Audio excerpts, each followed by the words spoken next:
నమస్తే. ఈరోజు నేను వైజాగ్ వచ్చాను. ఆర్టిస్ట్ రవీందర్ రెడ్డి గారిని కలవడానికి. Is very famous sculptor and known globally for his women head sculptures. So today I have come to Vizag to meet sir. Sir, it's my privilege to meet you. I'm very grateful. I admire your sculptures a lot. Me sculptures అంటే నాకు చాలా ఇష్టం. ఉంటాను రవీందర్ రెడ్డి గారి heads, women heads. So మిమ్మల్ని పర్సనల్గా కలవటం నా అదృష్టంగా భావిస్తున్నాను. నమస్తే. Thank you. మీరు నేటివ్ ప్లేస్ ఎక్కడ సార్? మీరు పుట్టింది? నాది నేటివ్ ప్లేస్ పిల్లలమర్రి అనే విలేజ్ సూర్యాపేట దగ్గర ఉంటుంది. ఇట్స్ నల్గొండ డిస్ట్రిక్ట్లో వస్తుంది. మీ parents background? Parents in the service అండి. మా గ్రాండ్ పేరెంట్స్ ఫార్మింగ్ అగ్రికల్చరిస్ట్. మా ఫాదర్ ఇన్ పోలీస్ డిపార్ట్మెంట్. మీరు చదివింది పెరిగింది అంతా అక్కడే సూర్యాపేట? లేదు, అది పెరిగింది చదివింది అంతా హైదరాబాదు అప్ టు ఇంటర్మీడియట్ దాకా. దాని తర్వాత గ్రాడ్యుయేషన్ పర్స్యూ చేసేందుకు ఫైన్ ఆర్ట్స్ ఎంచుకున్నాను. మేము చదివే స్కూల్లో కేశవ్ మెమోరియల్ స్కూల్ అని నారాయణగూడలో ఉండేది. అక్కడ ఆర్ట్కు చాలా ఇంపార్టెన్స్ ఇచ్చేది స్కూల్ టీచర్. ఇద్దరు డ్రాయింగ్ టీచర్లు ఉండేది. ఒక డ్రాయింగ్ టీచరు చాలా ఇంట్రెస్ట్ తీసుకొని చెప్తుంటే అతని ద్వారా ఇన్ఫ్లుయెన్స్ అయ్యి ఆర్ట్ చేయటం మొదలుపెట్టాం. అది 6th క్లాస్ నుంచి ఎక్స్పోజ్ అయ్యాను. స్లోగా ఇంట్రెస్ట్ ఉండి తర్వాత అక్కడే దగ్గరలో నారాయణగూడలోనే పిటి రెడ్డి గారి స్టూడియో ఉండేది, ఇల్లు స్టూడియో. అక్కడ ఈ సీనియర్ ఆర్టిస్టులు లక్ష్మగౌడ్ కానించి చాలామంది వచ్చి ఆడ వర్క్ చేసేది అన్నమాట. మాకు నేర్పించే ఆర్టిస్ట్ కూడా అక్కడ పోయి వర్క్ చేసేది అన్నట్టు. మేము కుతూహలంగా పోయి చూసేది. చూస్తూ ఆర్టిస్టులతో పరిచయం, వాళ్ళ ఇన్వాల్వ్మెంట్, వాళ్ళ కమిట్మెంట్ చూసి మాకు నాకు కూడా సీరియస్గా ఆర్ట్ పర్స్యూ చేయాలని అనిపించింది. This was way back 72, 71, 74 months. At very young age you were exposed to art. Very nice, sir. So అప్పుడు మీరు బరోడాకి వెళ్ళాలని ఎందుకు అనుకున్నారు? అంటే హైదరాబాద్లో చేరాను జేఎన్టీయూ కాలేజ్. అప్పుడు జేఎన్టీయూ లేకుండే, అంటే అప్పుడు స్టిల్ ఫార్మేషన్లో ఉండే ఆర్కిటెక్చర్ ఫైన్ ఆర్ట్స్ ఉండేది అన్నట్టు, సేమ్ మాసప్ ట్యాంక్ దగ్గర. అక్కడ చేరాక మళ్ళీ I was not very happy. అంటే మళ్ళీ సీనియర్ ఆర్టిస్ట్ లక్ష్మగౌడ్ గారిని, మెయిన్లీ దేవరాజ్, డాకోజీ దేవరాజ్ అని వాళ్ళు అన్నారు, మీరు అంటే ఇంట్రెస్ట్ ఉండి సీరియస్గా పర్స్యూ చేయాలి, ఆర్టిస్ట్ కావాలనుకుంటే బరోడా వెళ్ళాలని. నేను కూడా నిశ్చయం చేసుకొని బరోడా దేవరాజ్ గారు తీసుకెళ్ళి బరోడాలో ఆర్టిస్టులతోటి సీనియర్ ఫ్యాకల్టీ మెంబర్స్ తోటి పరిచయం చేశారు. తర్వాత నేను వెళ్ళి జాయిన్ కావటం, అడ్మిషన్ దొరకటం, జాయిన్ కావటం. అక్కడే డిగ్రీ చదివారు, మళ్ళీ తర్వాత అక్కడికి వెళ్ళాను. పెయింటింగ్ చేయాలని వెళ్ళాను. యాక్చువల్లీ అంతకుముందు స్కల్ప్చర్ మీద ఎప్పుడు అవగాహన లేకుండే, ఎందుకంటే మా స్కూల్లో కూడా స్కల్ప్చర్ లేకుండే నేర్పించడం. ఎప్పుడు చేయలేదు. ఆడికి పోయాకే స్కల్ప్చర్ అనేది ఉంటుంది ఇంత అనేది తెలిసింది. దెన్ స్కల్ప్చర్ మీద ఇంట్రెస్ట్ ఎక్కువ ఉండి పెయింటింగ్ సబ్జెక్ట్ వదిలేసి స్కల్ప్చర్లోనే డిగ్రీ చేశాను. పోస్ట్ గ్రాడ్యుయేషన్ క్రియేటివ్ స్కల్ప్చర్ చేశారు కదా. క్రియేటివ్. సో అప్పుడు మీ టీచర్స్ ఎవరు ఉండేవారు ఇక్కడ? మా టీచర్స్ చాలామంది ఉండేది. అప్పుడు రాఘవ్ కనేరియా ఉండే, కృష్ణ చాత్పర్ ఉండే స్కల్ప్చర్లో, మహేంద్ర పాండ్యా ఉండే, ఇంకా చాలామంది ఉన్నారు. రజనీకాంత్ పంచాల్ ఉండేది. తర్వాత హిస్టరీలో గులాం మొహమ్మద్ షేక్ అని ఉండే, రతన్ పరిమాన్ ఉండేది. పెయింటింగ్లో అప్పుడు కేజీ సుబ్రహ్మణ్యం ఉండే, జ్యోతి భట్ ఉండేది. చాలామంది సీరియస్ ఫుల్ టైం కమిటెడ్ ఆర్టిస్టులు ఉండే. అది అవగానే మీకు బ్రిటిష్ స్కాలర్షిప్ వచ్చింది? అంటే అది అప్లై చేసాము. చేస్తే లక్కీగా I got selected British Council scholarship. దానివల్ల ఇమీడియట్లీ పోస్ట్ గ్రాడ్యుయేషన్ కాగానే లండన్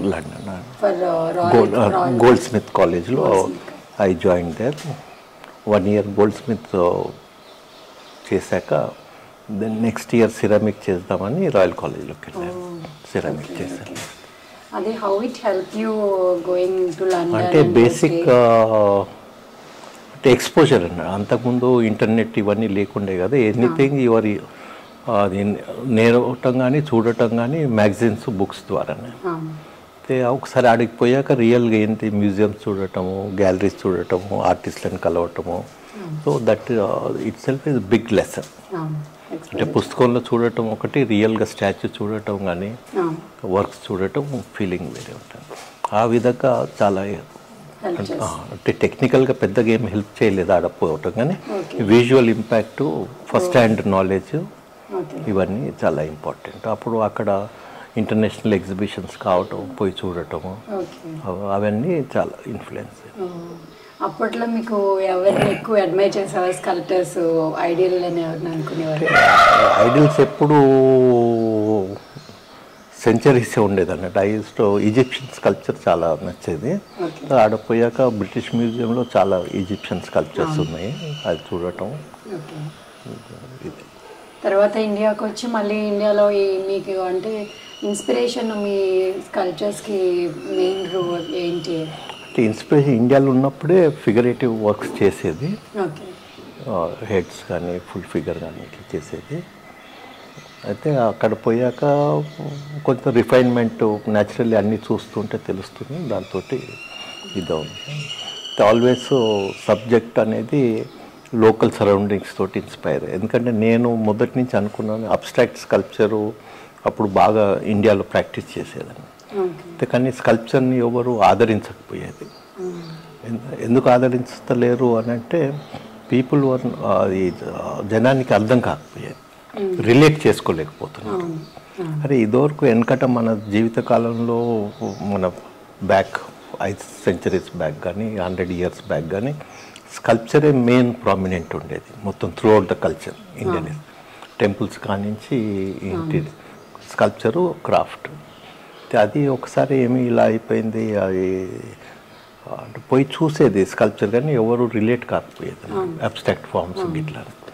నేను అనుకుంటాం మన వాళ్ళు చూస్తేందుకు, మనం రియాక్ట్ అయితేందుకు వాటిని సబ్జెక్ట్ చేయాలి, దాన్ని ఏదో చేసే బదులని ఫిగరేటివ్. అందులో మళ్ళీ నా ఎదురుగా ఉపడే కాంటెంపరీ ఫిగర్స్ చేయాలని కామన్ పీపుల్ అట్లా చేయడం మొదలుపెట్టారు. సో ఫస్ట్ మీరు ఇనిషియల్గా ఏ సబ్జెక్ట్ని, అదే ఏ మెటీరియల్ని ఎక్కువ స్టార్ట్ చేశారు ఫస్ట్ టైం? అంటే ఆర్ట్ స్కూల్లో ఉన్నప్పుడు అన్ని మెటీరియల్ గురించి నేర్చుకోవాలన్నట్టు కంపల్సరీ. అవన్నీ కొంత వుడ్లో, కొంత స్టోన్లో, కొద్దిగా మెటల్లో అన్నీ నాలెడ్జ్ ఇంపార్ట్ చేస్తారు, అవన్నీ పాస్ కావాలన్నట్టు. ఆ విధంగా అన్ని మెటీరియల్లకు ఎక్స్పోజర్ ఉండే. బేసిక్గా నాకు క్లే మోడలింగ్ అంటే ఇష్టం అన్నట్టు.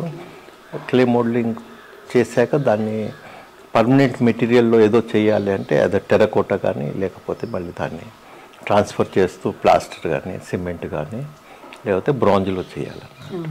ఇప్పుడు యాజ్ ఏ స్టూడెంట్గా బ్రాంజ్ ఇవన్నీ చాలా ఎక్స్పెన్సివ్, ఎఫర్ట్ చేయకపోయేది. టెరకోటా కొంచెం ఫ్రెజైల్, మనసులలో ఉండిపోతుంది, బ్రేక్ అవుతుంది, తర్వాత ట్రాన్స్పోర్టేషను చూపించటం ఇవన్నీ ఇబ్బందులు ఉంటాయి, సైజు స్కేలు లిమిటేషన్స్ ఉంటాయి. దానికి కూడా మళ్ళీ స్పేస్ కావాలి బాగా టెరకోటా ప్రాక్టీస్ చేయాలన్నా కానీ. నేను అప్పుడే ఫైబర్ గ్లాస్ అనేది మొదలైంది ఇండియాలో. ఇంకా సీరియస్గా చేయలేదు, కొంతమంది ఎక్స్పెరిమెంట్ చేసి వదిలేశారు, రిజల్ట్స్ రాలేదో లేకపోతే మార్కెట్ ఆదరించి ఏదో కారణం. మళ్ళీ నేను దాన్ని పర్స్యూ చేశాను, చేసి బాడీ ఆఫ్ వర్క్ ప్రొడ్యూస్ చేసి ఎగ్జిబిట్ చేయటం, ప్రజాదరణ అందరికీ. హైదరాబాద్లో వర్క్ చేసేదాన్ని లేదంట, అంతా బరోడాలోనే. బరోడాలో ఉండే కానీ అంటే మళ్ళీ చదువు అయిపోయాక మళ్ళీ వెనక్కి వచ్చి లండన్ నుంచి బరోడాలో ప్రాక్టీస్ బరోడా వెనక్కు రాగానే నాకు సెప్ట్ క్యాంపస్లో స్కూల్ ఆఫ్ ఆర్కిటెక్చర్ అక్కడ నాకు పిలిచారన్నట్టు. అప్పుడే కన్నూరి ఆర్ట్ సెంటర్ అని ఇన్స్టిట్యూట్ చేశారు కొత్తగా. అందులో నన్ను అసిస్టెంట్ డైరెక్టర్గా పిలిచి దాన్ని టేక్ కేర్ చేయమన్నారు ఇన్స్టిట్యూట్. ప్రాక్టీస్ కూడా చేశారు. ఫ్రీ టైంలో మీరు ప్రాక్టీస్ చేసుకునేవారు? It's a practising institute. అంటే మార్నింగ్ నుంచి ఈవినింగ్ దాకా practice, that is a job, just administrative work 1-2 hours. తర్వాత వేరే యంగ్ ఆర్టిస్టులు జస్ట్ యంగర్ దాన్ మీ, అంటే those who are graduated, post graduate చేసిన వాళ్ళకు అక్కడ స్కాలర్షిప్ ఇచ్చి ఒక 1 year వర్క్ చేసుకుంటేందుకు వసతి కల్పించేది Kanuri art centre. They are also like my contemporaries, so it was good. Okay. Who are your contemporaries in Baroda when you're studying? అది ధ్రువ్ మిస్త్రీ, తృప్తి పటేల్ ఉండేది, ఇంకా చాలా ప్రతిపాల్ సింగ్ అని మా క్లాసే ఉండేది. Then you started practicing in Baroda itself. Then when బరోడాలో ఉన్నప్పుడే అది I was fortunate that my work got recognised, youngest sculptor national award దొరకటం. ఇది 1980లో నేషనల్ లలిత్ కళా అకాడమీ. తర్వాత గుజరాత్ లలిత్ కళా కంచి రావటం, తర్వాత ఇది న్యూ మెటీరియల్ పీపుల్ లైక్ చేయటం అన్నీ ఒకసారి అయినాయి. సో తర్వాత వర్క్ ఎంఏ చేస్తున్నప్పుడు ఈ వర్క్స్ అంతా గమనించి ఆర్ట్ హెరిటేజ్ గ్యాలరీ అని ఢిల్లీలో ఉండేది, దాని director Alkazi is a very famous theatre personality. అతని కింద నసరుద్దీన్ షా వీళ్ళందరూ ట్రైన్డ్ అన్నట్టు. అతడు గ్యాలరీ ఈజ్ వెరీ ప్రెస్టీజియస్ ఆ టైంలలో. అతడు వర్క్ చూసి మాకు షో ఇచ్చారన్న, నాకు ధ్రువ్ మిస్త్రికి 1% show. We're still just graduating.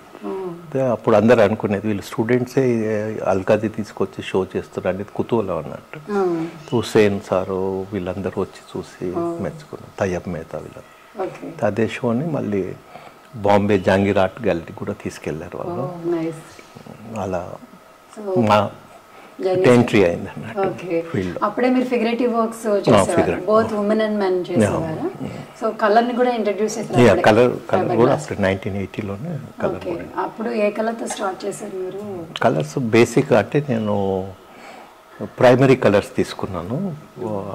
For even now also my palette mostly is primary colour. So pastels పోను, and pastels are mostly is identified as European. అంటే మన బ్రైట్ కలర్స్ వర్క్స్ బ్లూ అంటే మనకి ఇండిగో కలర్ గుర్తొస్తుంది, blue, yellow, red అన్నీ. We have different religious association, also nature. అంటే primitive నుంచి tribal నుంచి అన్ని వర్గాల వాళ్ళు ఈ కలర్స్ని వాడారు, and they have some kind of association. So అక్కడి నుంచి మళ్ళీ వైజాగ్ ఎప్పుడు వచ్చారు మీరు? వైజాగ్లో 1990లో వచ్చాను. ఇక్కడ యాజ్ ఏ అసోసియేట్ ప్రొఫెసర్గా జాయిన్ అవుతుందుకు స్కల్ప్చర్ డిపార్ట్మెంట్లో, ఆంధ్ర యూనివర్సిటీ. ఓకే.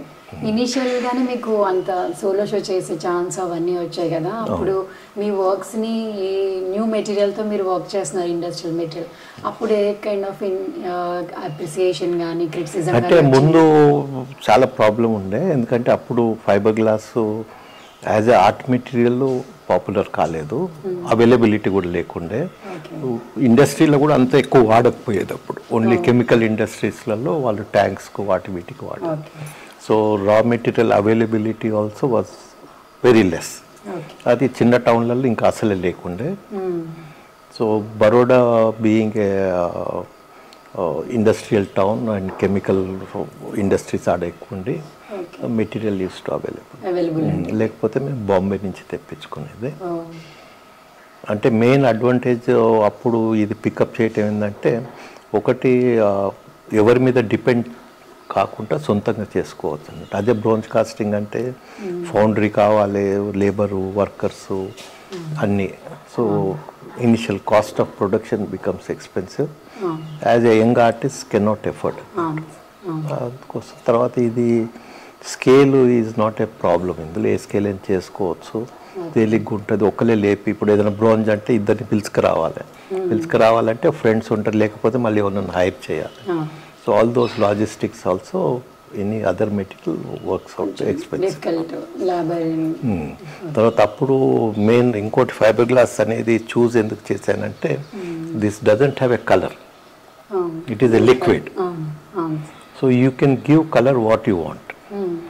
అప్పుడు ఏమవుతుందంటే 80s, 90s, 70s ప్రజలు స్కల్ప్చర్ చూడకపోయేది.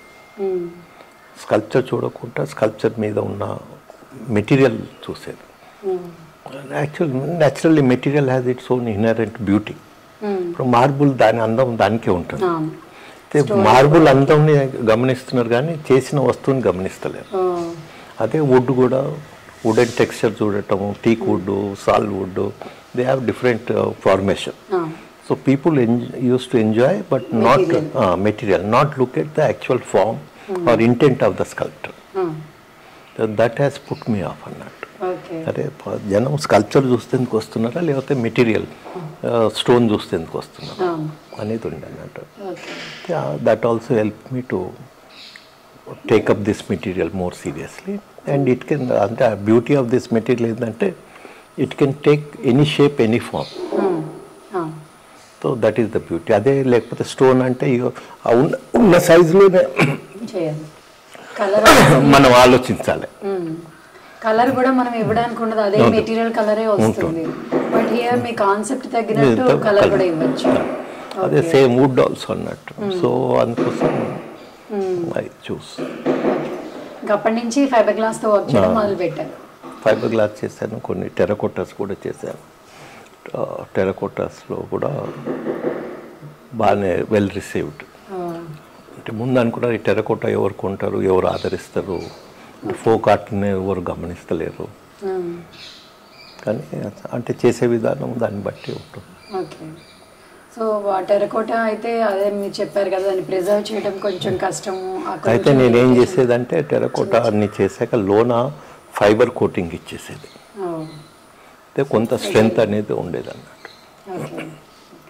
దెన్ ఆంధ్ర యూనివర్సిటీ వచ్చాక ఇక్కడ మీ టీచింగ్ అండ్ ఓన్ ప్రాక్టీస్ ఎట్లా మేనేజ్ చేసేవారు ఫ్యామిలీ? అంటే ఆర్ట్స్ కాలేజీలలో అడ్వాంటేజ్ ఏంటంటే you are practising, while you are practising you are imparting training. మనం ప్రాక్టీస్ చేయకపోతే ట్రైనింగ్ అనేది ఉండదు. అంటే ఇట్లా ఇప్పుడు మ్యూజిక్లో టీచర్ పాట పాడే చూపించాలి, దాని తర్వాత దాన్ని వేరియేషన్ కానీ దాని డెప్త్ కానీ తెలుస్తుంది. సిమిలర్లీ ఆర్ట్ ప్రాక్టీస్లో కూడా టీచర్ చేస్తూ ఉంటే చూస్తుంటే వస్తుంది, ప్లస్ టీచింగ్ అనేది ఉంటుంది. అయితే స్టూడెంట్స్ కూడా ఫస్ట్ హ్యాండ్ నాలెడ్జ్, ఇన్స్పిరేషన్ వస్తుంది. సో ఆర్ట్ కాలేజీలలో అదొక ఫ్లెక్సిబిలిటీ ఉంటుంది. తర్వాత teaching hours are morning 8 to 1, maximum 2. దాని తర్వాత you have free time and you are practising along with them. And there is no the 8 to 5 అనేది లేదు. Studio doors are open till midnight. ఎందుకంటే మేమే టీచర్లో, మేమే security గార్డ్లో, మేమే అన్నీ. So that kind of facility was there, and university was also, administration was very cooperative. Okay. Dantoti facilities good. ఇప్పుడు మీ women heads of women are very popular కదా, they are very iconic in size. So what is the inspiration behind that and when did you start that series? అది London పోకముందే చేశాను నేను. London పోకముందే చేశాను, అక్కడక్కడ ఎగ్జిబిట్ కూడా అయింది. కానీ it was not very popular, ఐకాన్గా కాలేదన్నమాట. ఐకాన్గా అనేది గుర్తింపటం 1995లో ఏషియా సొసైటీ న్యూయార్క్ వాళ్ళు ఇంటర్నేషనల్ ఎగ్జిబిషన్ చేశారు. అందులో సౌత్ ఈస్ట్ ఏషియన్ కంట్రీస్లో, అందులో ఇండియా ఈజ్ ఆల్సో, ఇండియా నుంచి నేనుంటేనే వేరే ఆర్టిస్టులు కూడా ఉండేది. అర్పితా సింగ్, భూపెన్ కక్కర్ అందరు ఉండేది. షీలా గౌడ్ అని ఆమె ఉండే, రిమ్సన్ అని ఉండే. సో అక్కడ అంటే it was by luck or whatever you can say, my sculpture was picked up as a Indian. అంటే it is symbolising Indian spirit as well as contemporary. So because of the material it is contemporary, not material wise, it is the way it has been done, the subject. Material ever చూడరు, ఒకసారి material becomes secondary actually. That is why I fought from my college days. Material should be subsidiary to convey your thoughts. Material should not take over your thoughts. అంతకుముందు స్కల్ప్చర్లో ఏమైందంటే material is the main significance and sculptor's thoughts are subsidized or subsidiary. Secondary. ఒక్కోసారి అది గమనించకపోయేది. అయితే నాది మొత్తం different ఉండేది. మన material should be a vehicle to communicate. అయితే అక్కడ న్యూయార్క్ టైమ్స్లో ఒక హాఫ్ పేజ్ వచ్చేసింది, and all magazines, news papers everywhere. So my sculpture was used as N icon. All traveled to all countries. So every country they also picked up my work only as a poster. Oh, very nice. దాంతోటి publicity. మీ art works చాలా మ్యూజియంస్లో ఉన్నాయి abroad కదా? చాలా అన్ని చాలా ఏం లేవు, కొన్ని మ్యూజియంస్లో. ఆస్ట్రేలియాలో ఉంది, లండన్లో ఉంది, ఇంకా చాలా మ్యూజియంస్లో. ఓకే. దెన్ అంటే ఇప్పుడు ఆ హెడ్స్లో నేను అబ్జర్వ్ చేసింది మీరు టెక్స్చర్ ఎక్కువ హెయిర్ మీద ఇచ్చారు, బాడీ అంతా స్మూత్గా ఉండి హెయిర్ మీద ఎక్కువ టెక్స్చర్ వాడారు, అండ్ ఫ్లోరల్ ఎంబ్లిష్మెంట్స్ అవన్నీ కూడా ఉన్నాయి. So they were very nicely done. And అంటే అది స్కల్ప్చర్ చేస్తున్నప్పుడు ఏంటంటే మనం అంటే బేసిక్గా నేను చేసే స్కల్ప్చర్లో apart from recognisable object recognisable కాకుండా we play with concave convex volumes. If the volumes are proper, convex concave are proportionately adjusted. Okay. And on top of that, if you do some textures, some modulations. Okay. And the idea is ఏంటంటే మనం ఒక వస్తువు దగ్గరికి వెళ్తే how long it can captivate your aspect. So మీరు ఆ చంపా flowers అలా డిఫరెంట్ ఫ్లవర్స్ వాడారు కదా, దాని వెనకాల అంటే ఏం లేదు. సిగ్నిఫికెన్స్ అంటే first of all I picked it up. నార్మల్గా ఎన్ని ఓపెన్ అది మల్లె మొగ్గలో మల్లె పూలో what is local available, so వాటినే స్టిమ్యులేట్ చేశాను అన్నట్టు స్కల్ప్చర్లో. బికాజ్ ఇక్కడ ఈ పువ్వు పెడితే టెక్స్చర్ ఈ విధంగా బాగుంటుంది, లేకపోతే ఈ సర్ఫేస్లో ఇటువంటి హెయిర్ పిన్ పెడితే బాగుంటుంది, లేకపోతే ఈ సర్ఫేస్లో వేరేది హెడ్ బ్యాండ్ పెడితే బాగుంటుంది, ఆ విధంగా. అంటే దీస్ ఆర్ ఎవ్రీడే వాచింగ్. అంటే మనం ప్రతి ఒక్కరు అవే చూస్తుంటాం, వాటిని ఏ విధంగా సిగ్నిఫికెంట్గా కోహరెంట్గా మీనింగ్ఫుల్గా అడ్జస్ట్ చేయాలి. అండ్ మీరు ఇట్లా ట్రావెల్ ఫస్ట్లో ఇనిషియల్గా స్ట్రగుల్ అయ్యారా మీరు? స్ట్రగుల్ అనేది ఉంటుంది, స్ట్రగుల్ అనేది ఉంటుంది, అందుకోసం జాబ్ చేసేది కదా. So job was one of the reason to get. Okay. So మీరు ఇంత దూరం ప్రయాణం చేశారు కదా, ఇప్పుడు రవీందర్ రెడ్డి గారు అంటే తెలియని వాళ్ళు లేరు ప్రపంచంలో ఎక్కడ ఆర్ట్ ఫీల్డ్లో. అట్లా అంటే మనం అనుకోవటం కానీ చాలా మంది ఆర్టిస్టులు చాలా మంది ఉన్నారు. మా ఫ్రెండ్ షీజ్ ఎ జర్నలిస్ట్, అమ్మాయి చెప్పాను ఐఎమ్ గోయింగ్ టు స్టూడియో అంటే, ఓ చాలా ఫేమస్ అయినా నేను ఒకసారి ఢిల్లీలో చూశాను అని షీ వాజ్ డిస్క్రైబింగ్ హెడ్స్ అని చెప్తుంది అనమాట. సో మీరు ఇంత దూరం ప్రయాణం చేశారు, వెనక్కి మీరు తిరిగి చూస్తే మీకు టర్నింగ్ పాయింట్ ఎక్కడ వచ్చింది అండ్ మీకు ఎలా అనిపిస్తుంది? చాలా సాధించాను అని అనిపిస్తుంది మీకు? అది అట్లా సాధించాను అనుకునేది చాలా తక్కువ, ఏది మిగిలిపోయింది అనేది ఉంటుంది. అంటే ప్రతిరోజు మనం నేర్చుకుంటుంటాం, ప్రతి రోజు ఒక్కోసారి పిల్లలతో నేర్చుకుంటాము, ఆర్ట్ స్కూల్లో స్టూడెంట్స్ తోటి, బయట విజిటర్స్ వచ్చి ఏదో కామెంట్ వేస్తారు, దాంతో కూడా నేర్చుకుంటాము. అంటే అది ఆర్టిస్ట్ అన్నప్పుడు అన్నీ 5 సెన్సెస్ ఓపెన్ పెడితేనే గ్రోత్ అనేది ఉంటుంది. ఆ గ్రోత్కు విల్లింగ్ ఉండాలి, క్రిటిసిజం వచ్చినా తీసుకోవాలి, ప్రైజ్ వచ్చినా. So it's a never ending, it's a continue process. So మీరు టైటిల్స్ కూడా ఇస్తుంటారు కదా, అవి ముందరే ప్లాన్ చేసి ఇస్తారా తర్వాత అంతా? ఏది ప్లాన్ చేయనండి. అంటే నేను వర్క్ చేస్తున్నప్పుడు క్లేలో తీసుకుంటాను, క్లే చేస్తూ ఉన్నప్పుడు అది ఇది బాగానే ఉంది కదా అని దెన్ ఆర్మేచర్, అంటే క్లే ఇది ప్రొసీజర్ ఏంటంటే మెకెట్ చేయటము, లేకపోతే ఆర్మేచర్ కట్టడం, లేకపోతే డ్రాయింగ్ చేసుకొని డ్రాయింగ్ నుంచి ఆర్మేచర్, దాని తర్వాత క్లే వర్క్ చేయటం అన్నట్టు. అంటే beauty of working in clay modelling ఏంటంటే ఈరోజు ఆలోచించింది రేపు మార్చగలుగుతాం, అంటే యాడ్ ఇన్ సబ్స్ట్రాక్షన్ పాసిబుల్. అదే స్టోన్లో వుడ్లో కాదన్నట్టు. వన్స్ కన్సీవ్ చేసుకొని ఆ మెటీరియల్ని చూస్తే అందులో స్కోప్ తగ్గుతుంది. ఇందులో ఈ అడ్వాంటేజ్ అని మోడలింగ్. సో ఒక్కోసారి సేమ్ వర్క్ నేను 2-3 months అవుతుంది, లేదా 1 month చేసి మళ్ళీ నచ్చక అలా వదిలేసి 2 months తర్వాత దాన్ని ఓపెన్ చేస్తాను, అప్పుడు ఇంకో వ్యూ ఉంటుంది. సో దోస్ ఆల్ పాసిబుల్ అన్నట్టు. So you are not compromising, what you want end result should come like that. అది క్లేలో పాసిబుల్ ఉంటుంది. సో పెయింటింగ్ కాకుండా, సారీ స్కల్ప్చర్ కాకుండా మీరు ఇంకా ఏం హాబీస్ ఉన్నాయి? ఏది లేదండి, sculpture is the only hobby. Sculpture is morning to evening 24 hours. Okay, కానీ మీ కాలర్ ట్యూన్ నేను మనసులోని మర్మము అని కర్ణాటక కృతి విన్నాను నేను, త్యాగరాజ్ కృతి. సో మీకు మ్యూజిక్ అంటే చాలా ఇంట్రెస్ట్ ఉండి అంటే ఉండాలి. మ్యూజిక్ వింటాను, ఎక్కువ తెలియదు కానీ వింటుంటాను. Classical music వింటుంటాను. నేను విందామని నిన్న కాల్ చేసినప్పుడు మీకు. సో మీరు మ్యూజిక్ వింటూ వర్క్ చేస్తారా లేకపోతే సైలెంట్గా సీరియస్ వర్క్ చేస్తున్నప్పుడు సైలెంట్ చేస్తాను, మ్యూజిక్ తక్కువ. ఓకే, అది నాది అంతా వన్ వే అన్నట్టు, మ్యూజిక్ విన్నప్పుడు మ్యూజిక్ స్కల్ప్చర్ చేస్తాను. సో రెండు కంప్లైంట్ చేయలేను. ఓకే. సో ఇక్కడ హెక్టిక్ డే స్టూడియో అయిపోయాక మళ్ళీ మీరు ఇంటికి వెళ్ళాక ఎట్లా రిలాక్స్ అవుతారు? నైట్ ఎన్ని గంటలకు వెళ్తారు ఇంటికి? స్టూడియోలో ఎన్ని అవర్స్ పని చేస్తారు? అంటే ఫిక్స్ అనేది ఏం లేదండి స్టూడియోలో ఇన్ని అవర్స్ అనేది. ఇట్స్ ఒక్కోసారి వర్క్ చేస్తుంటే చేయాలనిపిస్తుంటుంది, ఒక్కోసారి 7-8 అయిపోతుంది. ఒక్కోసారి వర్క్ చేస్తున్నప్పుడు వర్క్ సరిగ్గా రాకపోతే వదిలేసి వెళ్ళిపోతుంది. So there is no fix time అనేది లేదు. కానీ ఒకటి సిస్టమ్ అనేది పెట్టుకున్నాను, 9-9:30 కల్లా స్టూడియోలో ఉంటే ఒకవేళ వర్క్ చేసినా చేయకుండా కానీ బుక్స్ చదవటం, మ్యాగజైన్ చూడటం, లేకపోతే చేసిన బొమ్మలు మళ్ళీ చూస్తూ ఏమైనా మార్పులు చేయవచ్చా, ఏమైనా వాటర్ అనేది ఉంటున్నాను.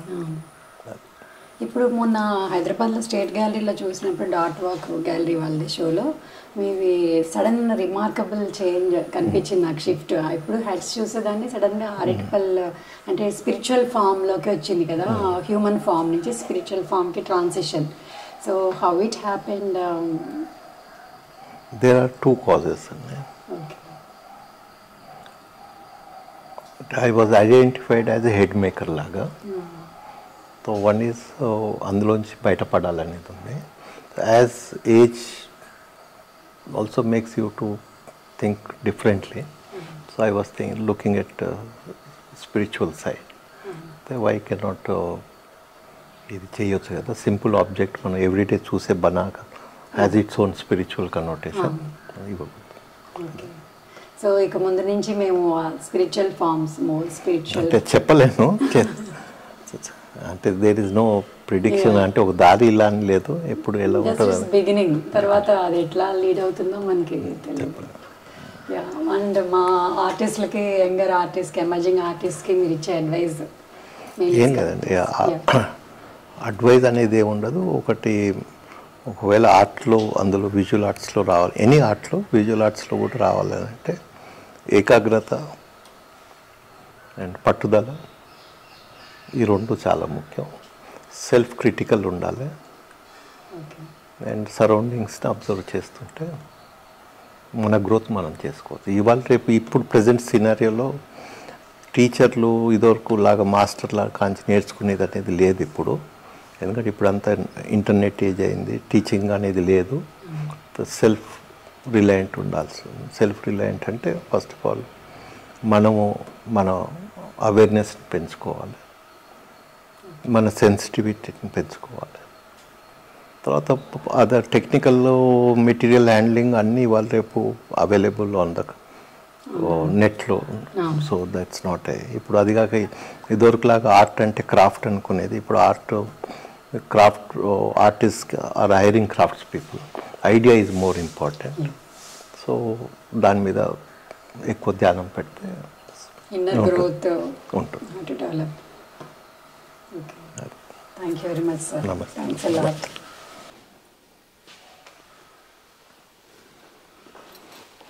ఇప్పటివరకు స్కల్ప్చర్ స్టూడియోకి ఎప్పుడు రాలేదు పెయింటర్స్ని, ఆర్టిస్ట్ని కలిసా కానీ పెయింటర్స్ని, but first time I'm visiting.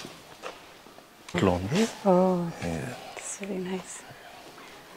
ఇది న్యాచురల్ కలర్ అట్లాగే అంటే కలర్ మిక్స్ చేస్తాము, తర్వాత దీని మీద మళ్ళీ ఫైనల్ కలర్ తర్వాత అవుతుంది, టైం పడుతుంది అన్ని ఫినిష్ చేయటం. దీన్ని స్మూతన్ చేసి మళ్ళీ పాలిష్ చేసి మళ్ళీ కలర్ వేస్తాం, స్ప్రే కలర్ స్ప్రే చేస్తాం, తర్వాత ఇవన్నీ ఎంబలిష్ చేయటం, ఇవన్నీ అడ్జస్ట్ చేయాలంటే ఏ విధంగా ఫామ్ టైట్గా ఉంటుంది, ఏ విధంగా బ్యూటీ అనేది వస్తుంది, లేకపోతే చూస్తున్నప్పుడు ఈ బొమ్మకు స్ట్రెంగ్త్ వస్తుంది అనేది వర్కౌట్ చేస్తాను. మీరు ఇప్పుడు దీని మీద స్టూల్ మీద పెట్టి ఆ యాంగిల్ అన్నీ చూసుకొని అప్పుడైనా యాడ్ చేయాలంటే మళ్ళీ చేయొచ్చు దీన్ని. ఇప్పటికైనా ఏమైనా వర్క్ బాగాలేదు అంటే కట్ చేసేసి మళ్ళీ చేసేసి. గోల్డ్ కలర్ ఎప్పుడు స్టార్ట్ చేశారు sir? Gold I started using 98. Okay. No, 88, 87. Okay. It's gold coating or colour? Gold foil, foil, pure gold gold. Foil. Okay. ఇవన్నీ రిలీఫ్ చేస్తాం, ఇలా తయారు చేస్తారండి. ఇవన్నీ మోల్డ్స్ ఉన్నాయి కదా, ఈ మోల్డ్స్లో చేసేసి మెటీరియల్ అన్ని ఇది రెజిన్లో చాక్ పౌడర్ ఇవి కలిపేసి మెటీరియల్ చేసి మళ్ళీ ఫైబర్ పెట్టి చేయటం. ఓకే. So metal armature.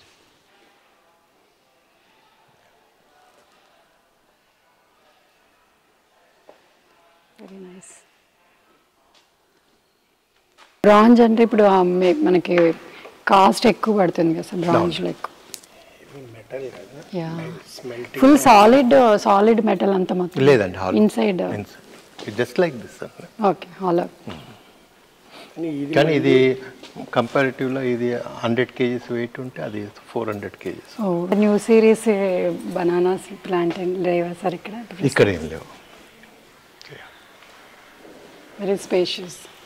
అంటే ఒకటి చేస్తున్నాం, it is under production. Okay. Somebody wants to show in Dubai. Dubai అంటే సింగపూర్ ఆర్ట్ ఫేర్. ఓకే. చేస్తాం. స్కల్ప్టర్స్కు బేసిక్గా స్పేస్ ఎక్కువ అవసరం. చాలా సో పెద్ద సిటీస్లలో వాళ్ళకు చాలా మందికి డిఫికల్ట్ ఉంటుంది చేయటం. సో వాళ్ళు ఇక కమ్యూనిటీ స్టూడియోస్లో పోయి పని చేసుకోవాల్సి వస్తుంది. ఢిల్లీలో లలిత్ కళా అకాడమీ ఉంది, అలా పోయి. పెయింటర్స్కి అంత అవసరం లేదు కానీ బట్ మాకు వర్క్ చేసే storage is the main problem. Way to store them till you exhibit. Space problem. వైజాగ్లో ఎట్లా ఉంది సార్ ఆర్ట్ సీన్? ఇక్కడ ఎప్పుడైనా ఎగ్జిబిషన్స్ అవుతుంటాయా? ఎగ్జిబిషన్ చేస్తున్నారు బట్ అంటే కలెక్టర్స్ లేరు కాబట్టి. కానీ ఈ మధ్యన కొంతమంది ఆర్టిస్టులు ఇక్కడ ఉండి ప్రాక్టీస్ చేస్తూ పట్టుకెళ్తున్నారు.